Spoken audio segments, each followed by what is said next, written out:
નમસ્કાર। હરેક બાબતની ખબર રાખતા અને જરૂર પડે ત્યાં ખબર લઈ નાખતા સમાચાર માધ્યમ અપના મિજાજ ન્યૂઝમાં આપનું હાર્દિક સ્વાગત છે। ભારતીય જનતા પાર્ટીના વિવિધ સમિતિઓના હોદ્દેદારીની નિમણૂક કરવાની વાત આવી અને અહીંના જિલ્લાના મહામંત્રી જ્યારે અહીં પ્રવેશ કર્યો અને તેઓએ સ્ટેજ ઉપરથી માઇક ઉપાડ્યું ત્યારે વિપક્ષના નેતાઓએ આનો વિરોધ કર્યો હતો, ઉગ્ર બોલાચાલી થઈ હતી। તેમજ આ પ્રથમ સભાની અંદર જ વિપક્ષે પોતાનો આક્રમક તેવર બતાવ્યો હતો। આગામી સમયમાં પણ વિપક્ષ કદાચ મજબૂતાઈથી આમની સામે સત્તાપક્ષની સામે લડે તેવી તે દિશામાં બધા દ્રશ્યો જોવા મળ્યા હતા। ઉપરાંત જ્યારે આ બધી જ પ્રક્રિયા પૂર્ણ થઈ ગયા બાદ પણ વિપક્ષના સભ્યો તેમના મિત્રો સાથે હાથ મિલાવી ગળે લાગી અને એકબીજાને શુભેચ્છા આપતા પણ જોવા મળ્યા હતા।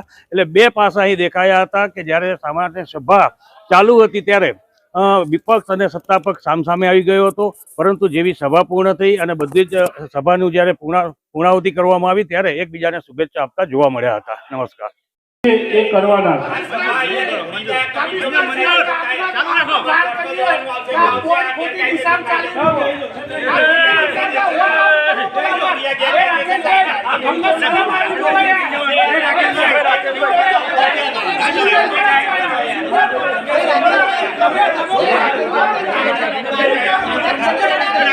ચલો ન કરું ભાઈ, પાર્ટીની સભા નથી, પાર્ટીની સભામાં પાર્ટીનું કરવાનું, અહીંયા બી કરવાનું। અમે અહીંયા ચૂંટાયેલા સભ્ય છીએ, તમારી જવાબદારી ડેપ્યુટી મેયરની જવાબદારી લઈ લો। ચલો, અમને વાંધો નથી।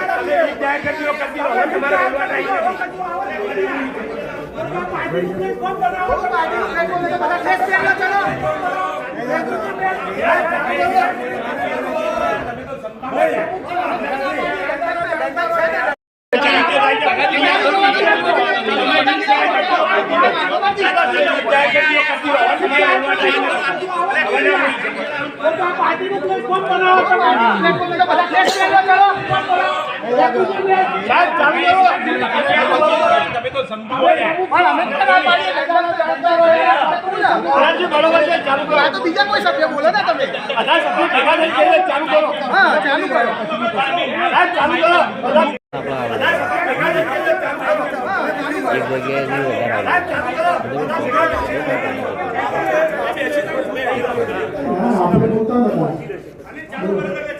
મહાનગરપાલિકાની આજની સભામાં તો મુખ્ય મુદ્દા કર્મચારીના મહેસાણા મહાનગરપાલિકાના કર્મચારીઓ હોય તેમના લાભ અન્વયના હતા।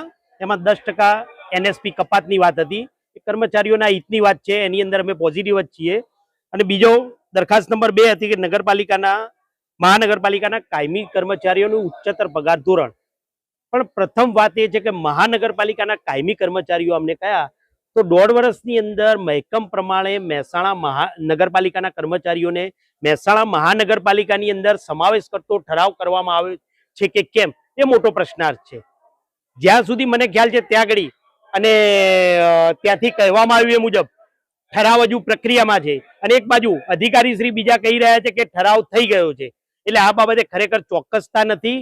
પહેલા તો પ્રાથમિકતા એવું જોઈએ કે નગરપાલિકામાંથી મહાનગરપાલિકા થયા બાદ કર્મચારીઓને મહાનગરપાલિકામાં સમાવેશ બાબતનો યોગ્ય ઠરાવ કરવો પડે।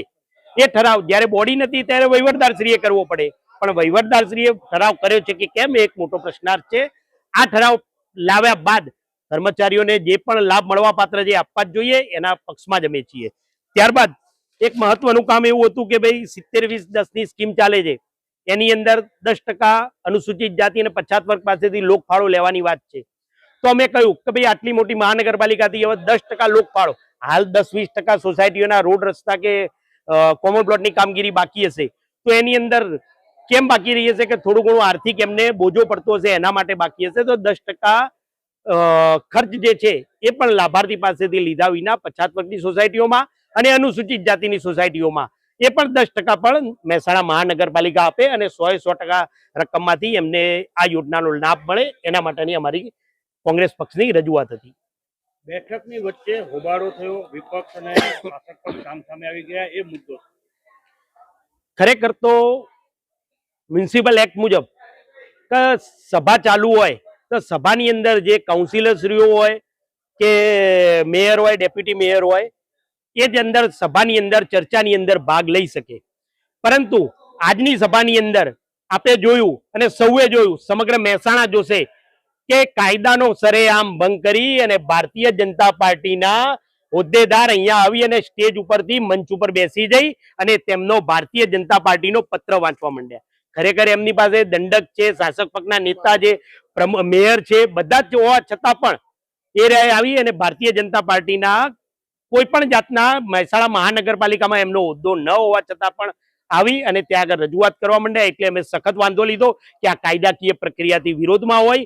ખરેખર આવી કોઈ પણ જાતની રજૂઆત ભાજપનો કોઈ પણ નેતા હોય ના કરી શકે. ફક્ત કાઉન્સિલર શ્રીઓ હોય અને સભાના જે કમિશનર શ્રીઓ કે ડેપ્યુટી કમિશનર શ્રીઓ હોય એમને જ રજૂઆત કરવાનો હક છે.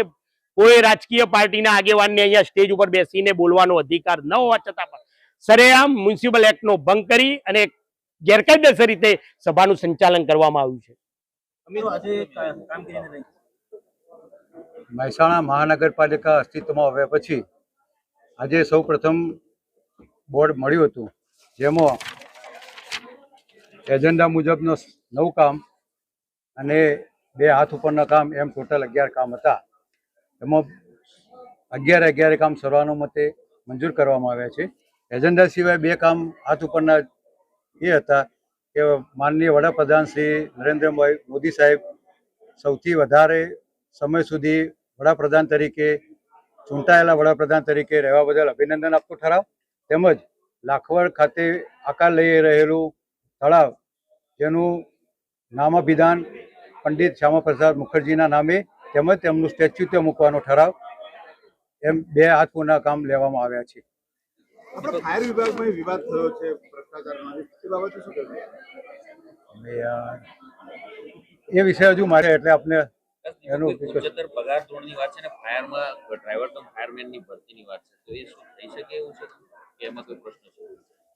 આમાં તો જે એજન્ડામાં કામ મૂકેલા છે એ બધા સર્વાનુમતે મંજૂર કરેલા છે, એટલે બીજો કોઈ વિષય આવતો જ નથી. ટેકનિકલી જે પાલિકાની તિજોરી પર એક ભારણ પડશે તો એનું આયોજન કઈ રીતનું કરે? નિયમ પ્રમાણે જ આ જે ભરતીનો વિષય છે નિયમ પ્રમાણિત છે. આયોજન કઈ રીતનું થાય એમાં?